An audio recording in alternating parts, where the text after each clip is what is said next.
Kilat News Updates.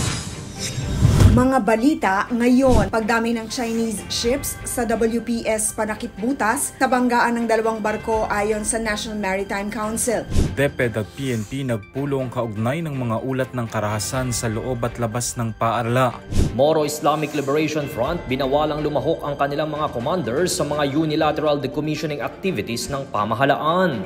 Ako po si Cesar Sorian para ihatid ang mga nangunang balita sa buong kapuluan ngayon. Sinabi ng National Maritime Council o NMC na maaaring layunin ng China na protektahan ang kanilang imahe matapos ang naganap na banggaan sa pagitan ng China Coast Guard at People's Liberation Army Navy noong nakaraang linggo.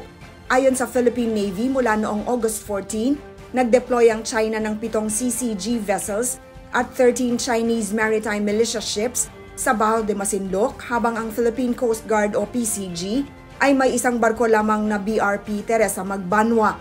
Ayon kay NMC spokesperson Undersecretary Alexander Lopez, posibleng sinusubukan ng China na baliktarin ang nangyari para ipakita na sila pa rin ang may control sa lugar at matabunan ng insidente.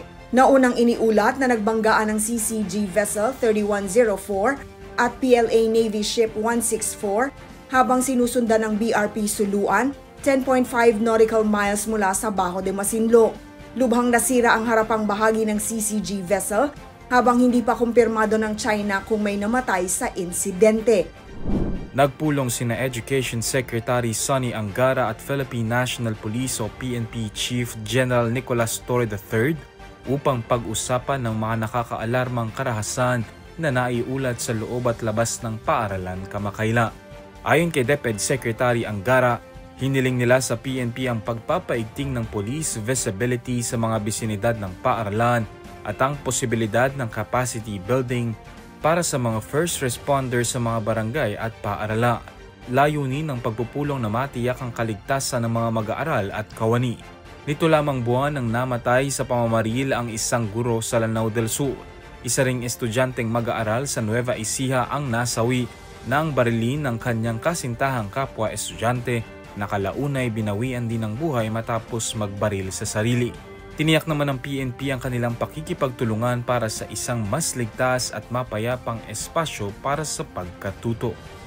Ipinagbawal ng Moro Islamic Liberation Front o MILF Central Committee sa lahat ng front commanders, base commanders at iba pang line agencies ng Bangsamoro Islamic Armed Forces o BIAF na lumahok sa anumang unilateral decommissioning o normalization activities na kasama ang pamahalaan. Sa Memorandum Order No. 37 na pinirmahan ni MILF Chairman Alhaj Murad Ibrahim noong Sabado, kailangan munang magkaroon ng written authorization mula sa kanila bago makilahok sa anumang aktibidad patungkol sa decommissioning ng Office of the Presidential Advisor on Peace, Reconciliation and Unity o OPAPRU. Batay na rin ito sa temporary suspension ng implementasyon ng fourth and final phase ng decommissioning process noong July 19. Ayon sa pamunuan ng MILF, layon ng nasabing panukala ang masiguro na lahat ng isasagawang interaksyon sa pamahalaan ay susunod sa istriktong protocol ng kanilang mga opisyal. Anila, ang sinumang hindi susunod sa kautusan ay maaaring mapatawan ng disciplinary action dahil ito ay seryosong paglabag sa command discipline ng MILF. Ako po si Cesar Sorian, kasama nyo sa bawat pagputok ng balita.